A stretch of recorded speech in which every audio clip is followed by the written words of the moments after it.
ఓం శ్రీ గురు పరబ్రహ్మణే నమః. ఓం బ్రహ్మాదిభ్యో బ్రహ్మ విద్యా సంప్రదాయ కర్తృభ్యో వంశ ఋషిభ్యో మహద్భ్యో కవిభ్యో నమో గురుభ్యః. సర్వోపప్లవరహిత ప్రజ్ఞాన ఘన ప్రత్యగర్ధో బ్రహ్మైవాహమస్మి సర్వమహం పదార్థరహితః. ప్రియాత్మస్వరూపులకు శ్రీ శ్రీ యోగి వేమన భగవానుని మంగళాశీస్సులు, నా హృదయపూర్వక నమస్సమాంజలు.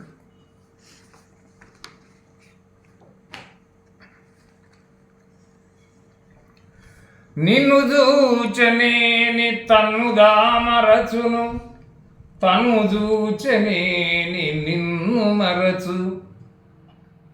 ఏ విధమున జనుడు ఎరుగు నిన్నును తన్ను, విశ్వదాభిరామ వినురవేమ. బ్రహ్మానంద రసవార్థి విను. పరమేశ్వరుని కూర్చి ఈ జనునకు ఆలోచన ధ్యానం జరిగినప్పుడు తన గురించి తాను మర్చిపోతాడు. దేహాత్మ అయిన తన వైపు మనస్సు మళ్ళీ ఆలోచిస్తే పరమేశ్వరుని మరచి ఈ సంసార సాగరంలో శోకమగ్నుడై బాధపడుతూ ఉంటాడు. మరి ఇలా పరిస్థితి తారుమారై అటు ఇటు కాకుండా ఊగిసలాడుతూ ఉండగా ఇక తనను ఏ విధంగా ఉద్ధరించుకోగలడు అంటున్నాడు వేమన నిశ్చితంగా పరిశీలన చేస్తూ.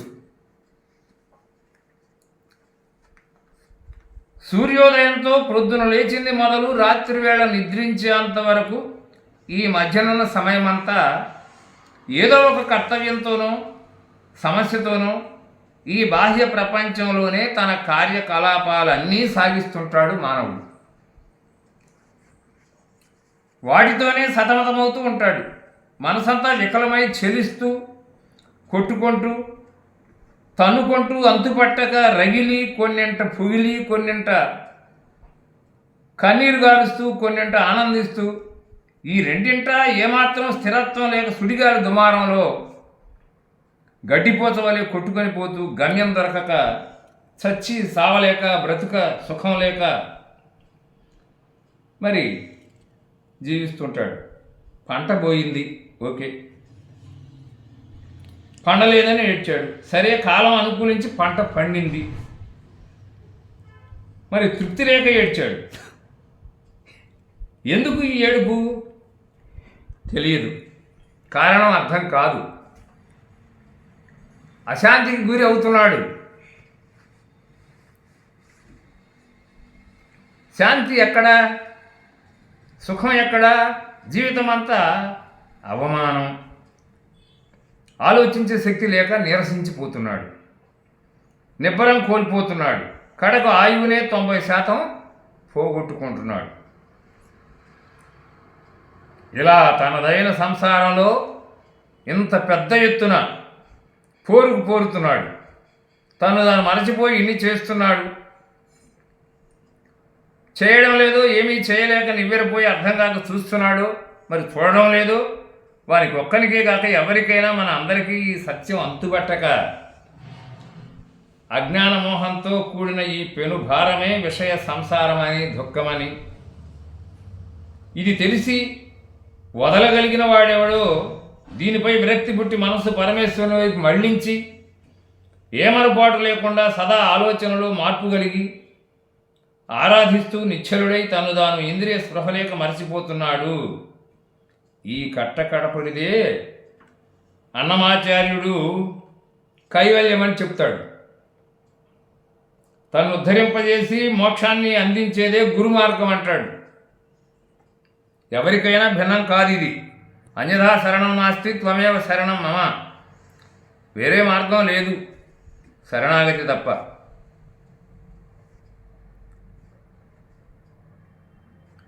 మరి పరమ గురువుల దుర్గం ప్రవేశించితే స్వర్గం, శరణాగతి తప్ప వేరు మార్గం అనేది లేదంటాడు. ఎవరికైనా భిన్నం కాదు ఇది. మరి వశిష్ఠుడు, యాజ్ఞవల్క్యాదులు, వాల్మీకి, వ్యాస మహర్షి, శ్రీకృష్ణార్జునులు, జనకులు, ఇంకా అవధూతలు ఈ నిన్ను నీవు తెలుసుకో అదే నీకు ముక్తి అన్నారు. శ్రీరామకృష్ణ పరమహంస, శ్రీ రమణులు, ఆదిశంకరులు, రాధాస్వామి, జగ్గీరు వాసుదేవు, ఈ మార్గంలో ఎందరో మహాత్ములు, యోగులు, వాగ్గేయకారులు, అవతార పురుషులు దీనినే స్వయం తీర్ణ పరాం స్థారయతి అని కూడా చెప్పారు. తాము తరించి ఇతరులను తరింపజేస్తుంటారు. ఈ మార్గంలో కంచర్ల గోపరాజు తారక మంత్రము కోరిన దొరికిన ధన్యుడనైతిని గోరన్నా అన్నాడు. నిధి చాలా సుఖమా, రాముని సన్నిధి చాలా సుఖమా అన్నాడు త్యాగరాజు.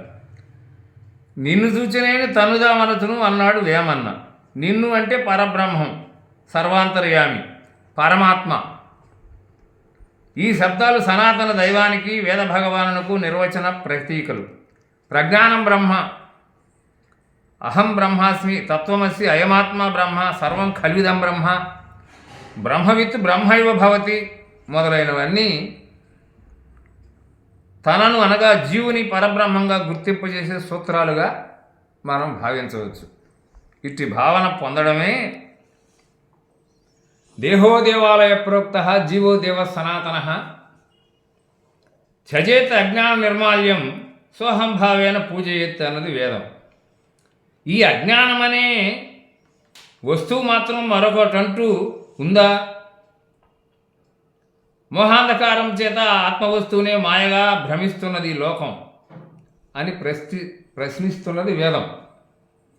తప్ప ఉన్నది అంతర్బాహ్యాలలో, అన్ని రూపాలలో, రూపరహితంగాను, రూపసహితంగాను, స్థావర జంగమాత్మక చరాచర జంతుజాలంలో ఉన్నది ఒకే ఒక పరబ్రహ్మ చైతన్యము. అదే పరబ్రహ్మము, అదే పరమాత్మ, అదే అక్షరం. దానినే ఏకం సత్ విప్రా బహుధా వదంతి అని అన్నారు. కర్మ, కాలము, ప్రకృతి, జగత్తు, జీవుడు, ఈశ్వరుడు ఇన్నింటికీ పరబ్రహ్మమే మూలం, ఆధారం. అతడే పరబ్రహ్మంగా ఉన్న వస్తువు. అట్టి దానికి పరిణామం అంటూ ఉందా అంటే లేదు. అట్టి బ్రహ్మమునకు త్రిగుణాత్మకమైన మాయ అంటూ ఉందా? లేదు. మరి అట్టి పరంజ్యోతి స్వరూపాన్నే నిన్ను చూచనే తనుదామనతును అని సమాధానపరిచాడు మహాయోగి వేమన్న, రాజయోగి వేమన్న. ఇది చాలా విలక్షణంగా ఉంది. ఈ విలక్షణానికి వికారం అనేది ఉందా? లేదు. పుట్టడం ఉందా? లేదు. గిట్టడం ఉందా? లేదు. పరిస్థితులు లేవు, సదసత్తులు లేవు, ద్వంద్వాలు లేవు. ఇట్టిదే అమృతోపదేశం. ఇది మహా రహస్యం, రాజగుహ్యం, పరమగుహ్యం అన్నాడు శ్రీ గీతాచార్యుడు. శ్రీ గురుదేవుని శరణుదొచ్చక ఈ గుట్టు విప్ప బ్రహ్మ, విష్ణు, మహేశ్వర, ఇంద్రాది అష్టదిక్పాలనకు మాత్రం వీలవుతుందా? కాదు. ఇది స్వస్తి. అంతరంగమందు అపరాధములు చేసి మంచివాని వలెని మనసుడుండు, ఇతరులు ఎరుగకున్న ఈశ్వరుండెరుగడా విశ్వదాభిరామ వినురవేమ. అఖండైక రసవే నిమగ్న స్వానుభవాత్మక సిద్ధరూప సుయజ్ఞ విను. లోపల ఎన్నెన్నో తప్పులు, పాపపు పనులు చేసి పైకి మాత్రమే మంచివానిలాగా ఉంటాడు. ఇది ఈ లోకంలో మనుషులందరికీ సహజ లక్షణమైపోతున్నది. అయినా ఈ విషయం ఇతరులైన వారెవరైనా తెలుసుకోలేరని అనుకున్నా అంత మాత్రాన అంతర్యామైన పరమేశ్వరునకు తెలియకుండా ఏ విధంగానూ ఇది జరగడం లేదు, తెలియకుండా ఉండడం లేదు. మానవుడు అవసరం కొద్దీ కానీ లేదా దేహేంద్రియ మనస్తత్వంతో కానీ చేయరాని పాపకార్యాలన్నీ చేసి ఇంద్రియ సుఖభోగాలకు చిక్కి సుక్కి మరి అవే శాశ్వత సుఖంగా నమ్మి ఆయువునంతటిని వాని కొరకేనన్నట్లు అనుభవిస్తూనే ఉంటాడు. పైగా కళ్ళు ద్రాగి మూతి దుడుచుకున్నట్లు ఆ విషయం నాకు తప్ప వేరే వాళ్ళకు తెలియదులే అని చేసిన తప్పులన్నింటినీ ఒప్పులు కుప్పలుగానే భావించి సంచారం చేస్తూ ఉంటాడు. అయినా ఇటువాని మాయానాటకాన్ని తన లోపలని అంతరాంతరాలలో నరనరాలలో ప్రతిష్ఠించుకొని తిష్టవేసుకొని ఉన్న తన లోపలనే అంతరాంతరాలలో నరాలలో ప్రతిష్ఠించుకొని తిష్టవేసుకొని ఉన్న ఆ సనాతన పరమేశ్వరుడు ఈ సృష్టి స్థితి లయములకు ఆద్యుడైనటువంటి వాడైన జగన్నాటక సూత్రధారి, సర్వవ్యాపకుడు, సర్వసాక్షి వీరి యొక్క ఆగడాలను ఆర్భాటాలను కనిపెట్టి సమయం చిక్కినప్పుడు శిక్షించి తీవ్ర రూపంలో బలిపీఠాన్ని ఎక్కించి గుణపాఠం నేర్పుటకు ఎల్లప్పుడూ సంసిద్ధుడయ్యే ఉంటాడు. కావున మనమంతా జాగరూకులమై దుష్కర్మలను వదిలిపెట్టి సత్కర్మల యందే త్రికరణాలను శుద్ధిపరచాలి. మనసా వాచ కర్మణ, మనస్యేకం వచస్యేకం కర్మణ్యేకం మహాత్మనః. మరి అని వేమన మనకు ధర్మోపదేశం చేశాడు. దేహేంద్రియ జ్ఞానేంద్రియములను కూడి ఈ సర్వేంద్రియాలను మనస్సు శుద్ధం కాకపోతే జడములని, పాపకార్యముల చిట్టల అపరాధములని సూచన. వేమన చేసే ఈ పరమధర్మోపదేశం. తోలు కడుపులోన దొడ్డవాడుండంగా రాతి గుళ్ళలోన రాసిపోయ రాళ్ళు దేవులైన రాసులు మృంగవా విశ్వదాభిరామ వినురవేమ. పరమేశ్వరునకు ప్రీతిపాత్రమైన ఓ వేమన్నా విను.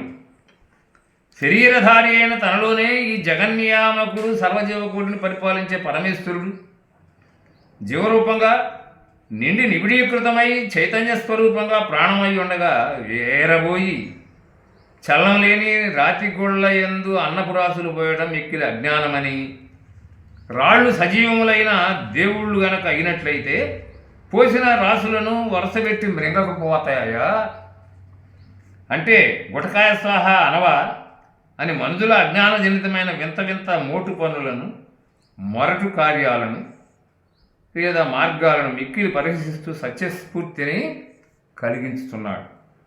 మహాయోగి పరంజ్యోతి పరమాత్మ అయిన మహాశయుడు వేమన. నిజంగా నిష్ఠూరముగా ఉంటుంది పచ్చి నిజానికి పరమహస్యంగా ఈ జగత్తు అజ్ఞానం చేత భావిస్తున్నది.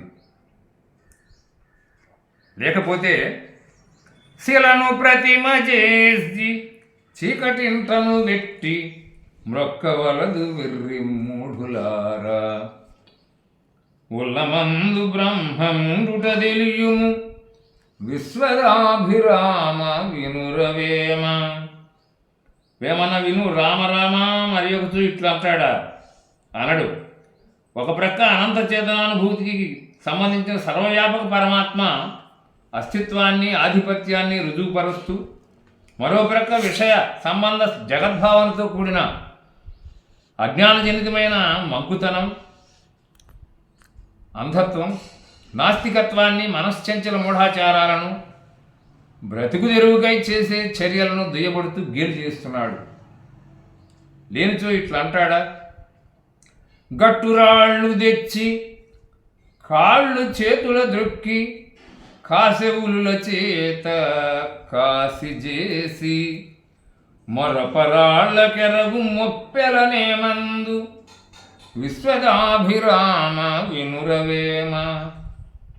స్వానుభూత్యేకమానాయ యోగిరాయ విను. ఆత్మచేతనానుభూతి, సర్వవ్యాపక సత్య సనాతన దైవదర్శన అస్తిత్వం అనగా త్రికాల భేదరహిత త్రిగుణాతీతమైన జాతి కుల మతాతీతమైన విశ్వేశ్వరుని ఉనికిని కాదని గాఢాంధకార అజ్ఞానజనిత నరకప్రాయమైన అనాచారమును, నాస్తికత్వము తన నిరసనమును తెలిసితో మూఢాతి మూఢులకైనను సులభరీతి గ్రాహ్యమగినట్లు ఎరుక దిబిటితో ధర్మతత్వజ్ఞాన కరదీపికతో ఎలుగెత్తి చాటుతున్నాడు. ఈ కోవలోని పద్యమే మరొకటి. మన్ను మెత్తి కరిగి మరి రూపుగా వించి గుంట నిండ గూడ్చి గురుతు నిలిపి మనుదులెల్లగూడి మరి దేవుడందురు విశ్వదాభిరామ వినురవేమ. యోగేశ్వరేశ్వర విను. మనుషులలో సంప్రదాయాన్ని బూచిపేరట పాతుకొని నాటుకుపోయిన అజ్ఞాన కర్మ జనితులు ఈ ధూపదీప నైవేద్యాలతో శిలలకు హారతులిచ్చే భౌతిక పర సత్యాన్ని మర్మమును అంగీకరించిన వాడై నీచ నికృష్ట జాత్యంధకార ప్రవృత్తిని ఖండిస్తున్నాడు. మృగవైఖరిని అధిగమించమంటున్నాడు వేమన్. పలుగురాళ్ల తెచ్చి పరగ గుడులు గట్టి చలగి శిలల సేవ చేయనేల శిలల సేవ చేయ ఫలమేమి గలుగురా విశ్వదాభిరామ వినురవేమ. అభవ విభవ విను అని వివిధాల అజ్ఞాన మానవులు అనాగరిక అనాత్మ చర్యలను ఈసరించుకుంటున్నాడు. ఈ విషయాంతర సత్య ప్రవృత్తిని నిత్య నివృత్తిని గ్రహింపనేరని అనాత్మవాదులైన స్వార్థపరులు వేమన బ్రాహ్మణ ద్వేషి అంటూ నిందిస్తున్నారు. ఇది సరియైన నిర్ణయమేనా? పడి పడి మ్రొక్కగనేటికి గుడిలోపలనున్న శిలల గుణములు జడునా గుడి దేహము ఆత్మదేవుడు చెడురాళ్లకు పూజ చేయ చెడుదురువేమ. సర్వసంగ పరిత్యాగి పరబ్రహ్మానంద యోగి విను. జనులు గుళ్ళని గోపురములని తిరుగుతూ పడిపడి మ్రొక్కటం సాష్టాంగ నమస్కారములు ఆచరించటం ఎందుకు? శిల్పిచే చెక్కంబడిన మూర్తి రూప సౌందర్యానికి ఏమిటా చెరుపులేదు. గుణాలు జడవు. ఆ గుడి అంతా ఉపాధి శరీరంగా ఉన్నది. ఆ గుళ్ళో ఉన్న మూర్తి రూప శిల్ప సౌందర్యంతో ఉన్నవాడే కదా నీ ఆత్మదేవుడు. ఈ సత్యాన్ని గ్రహించలేక కానలేక కాలేక ఒట్టిగా పూజలు చేసి మీరు సాధించే ప్రయోజనం ఏమీనూ లేదు కదా. మిమ్మల్ని మీరు తెలుసుకోండి. అదే మీకు ముక్తి, వివేకము, విమర్శనా శక్తి. వివరం లేకుండా గుళ్ళు గోపురాలు దూచి కేవలం నేత్రానందం పొందినా అది అంతర్గతానందం కానేరదు, కాదాలదు. ఒళ్ళు ఇల్లు ధనం వ్యయమే తప్ప మీకు దక్కే ప్రయోజనం ఏమీ ఉండదు. తస్మాత్ జాగ్రత్త జాగ్రత్త అంటున్నాడు యోగవేమన భగవానుడు. అరుణాచల శ్రీ రమణులు శ్రీ రామకృష్ణాదులు ఈ విధినే తెలియపరిచి ఉన్నారు. త్రిగుణాతీత పరమాత్మని ఈ శరీరమునందుండగా అట్టి భగవంతుని తెలియక రాళ్ళు గుళ్ళు శిల్పాలు నీవెట్లవుతావని ప్రశ్నిస్తున్నాడు. చెడు రాళ్లకు ఒట్టి పూజ చేతురువేమా అని కొద్దిపాటి పాఠాంతర భేదం తప్ప అర్థాంతర భేదము ఏమాత్రము లేదు. కాబట్టి పడిపడి నీచ ప్రవృత్తితో నీవు మ్రొక్కినంత మాత్రాన నీ అపవిత్రత ఆత్మ సౌందర్యంతో భాషిస్తూ ఉన్న ఆ శిలకేమీ అంటదులే అంటున్నాడు. పైగా మందిరమే శరీరము, అందున్న దివ్య చేతనాత్మయే పరమాత్ముడని, ఆ స్థితి ప్రస్తుతం నీవేనని తెలుపుతూ శరీరానికి ఆత్మకును కల అనుసంధానమే యోగం అంటున్నాడు. ఈ విషయం గ్రహించకపోతే బాగు కాదంటున్నాడు.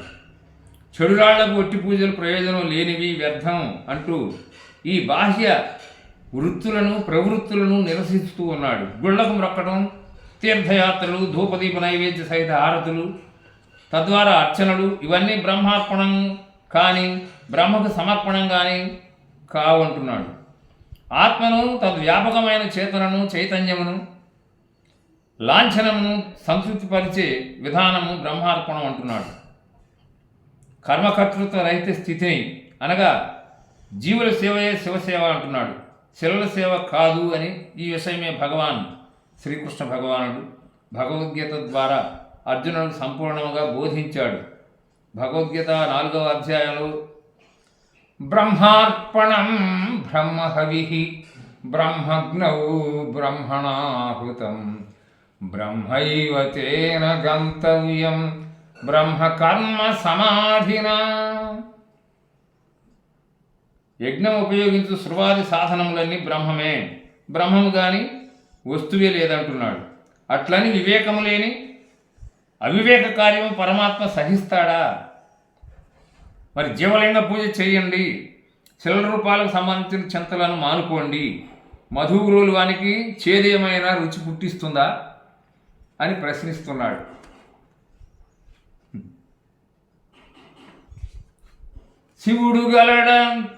శివుడు కలడటంతు శిలలకు మ్రొక్కెడి, వెర్రి జీవులార వ్యతలు విడుడు, జీవులందుగాక శిలలనేమున్నది, విశ్వదాభిరామ వినురవేమ. మూర్ఖత్వంతో కూడిన ఓ జీవులారా, జీవరూపంగానే శివుడు ఉన్నాడు, కానీ శిలల్లో ఎక్కడున్నాడు? కానీ శిలల్లో ఉన్నాడని మొక్కడము, పూజించడము ఇది అజ్ఞానం. అంటే శిలల్లో ఏమీనూ లేదు, ఈ పని దేహమోహంతో చేస్తున్నాడు, ఈ పనికి మారిన పని మానండి, పలహారాలు నైవేద్యాలు శిలలకు కాక జీవులకే చెల్లించండి అంటున్నాడు వేమన. అహం వైశ్వానరో భూత్వా ప్రాణినాం దేహమాశ్రితః ప్రాణాపాన సమాయుక్తః పచామ్యన్నం చతుర్విధం. భగవద్గీత 15వ అధ్యాయం 14వ శ్లోకం. దేహాతీతము, నిర్మోహము, నిష్కళంకము అయిన ఓ ఆత్మహృదయ విను. పరమాత్మయే సర్వప్రాణుల శరీరముల యందుండి ప్రాణాపానములతో కూడి వైశ్వానరాగ్ని రూపంగా చేతనాశక్తుడై 4 విధాల ఆహారాన్ని పచనం చేస్తున్నాడు. అగ్నిస్వరూప భగవానుడు, జఠరాగ్నిస్వరూప భగవానుడు. 1 భక్ష్యము, 2 భోజ్యము, 3 శోష్యము, 4 లేష్యము.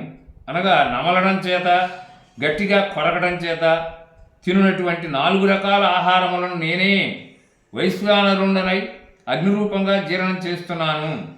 సేవారూపమైనది కానిది అంతటిని పరమాత్మకు, ఈశ్వరునకు, బ్రహ్మమునకు సమర్పణంతో వ్యవహరించుటయే ధన్యము. మరి ముక్తము ఇత్యాది జీవనము ఇదే యజ్ఞభావన, బ్రహ్మభావనము అయి ఉన్నది అని యోగి వేమన పేర్కొంటూ శృతిసారాన్ని సశాస్త్రీయంగా తన అలతి పదాలలో నాట్యగతి అయిన పద్యరూపంలో, ఆటవెలది అనే పద్యరూపంలో అనల్పార్థ శిల్ప విన్యాసానాన్ని ప్రదర్శించాడు. కొద్ది మాటలతో పెద్ద భావాలను ఆకళింపు చేసుకొని శివానుగ్రహంతో లోక కళ్యాణార్థమై పద్యరూపంగా ప్రయోజనకరంగా సామాన్య జనులకు సులభోపాయంగా ధరించుటకు అనువై ఉండటం కోసం ప్రయత్నం చేసి బోధించి ఉన్నవాడని, తాత్విక పరంగా వేమన మహామనీషి అని, ఋషి అని విదితమవుతున్నది.